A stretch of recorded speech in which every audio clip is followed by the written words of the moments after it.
En fait, j'ai toujours été très soucieuse de la présence de tous et toutes sur un plateau de théâtre.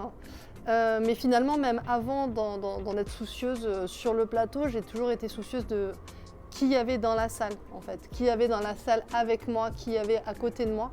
Et la question du public est toujours très très au cœur en fait même de mon travail, même avant que je sois directrice. Comment est-ce que finalement on donne aussi le signe aux gens qu'ils sont les bienvenus, qu'on les attend en fait, on vous attend pour commencer quoi que ce soit. Et donc ça passe évidemment par des choses qui sont voilà, de la communication, même dans la ville en fait.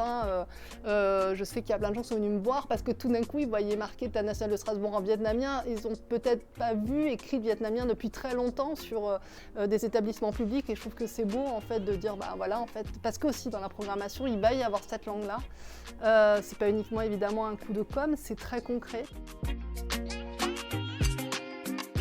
On a associé l'association Stammtisch en fait, qui est une association strasbourgeoise qui va du coup accueillir les gens, il va y avoir un grand buffet avec justement plein de plats qui seront pensés, concoctés, cuisinés par donc des chefs en fait qui travaillent avec Stammtisch, qui sont des chefs en exil, sont des chefs ou des personnes en fait qui avaient l'habitude donc de cuisiner des choses chez eux dans leur pays d'origine et qui en fait tout d'un coup vont voilà, cuisiner pour nous ici.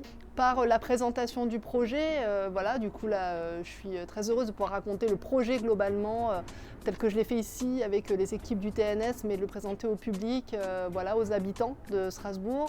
Ça passe par aussi ouvrir le lieu, c'est comme un truc où en plus il fait très beau là, du coup il faut que toutes les portes soient ouvertes, donc du coup les gens vont pouvoir se balader, que ce soit dans l'atelier de couture, que ce soit dans le hall Coltès, que ce soit de partout.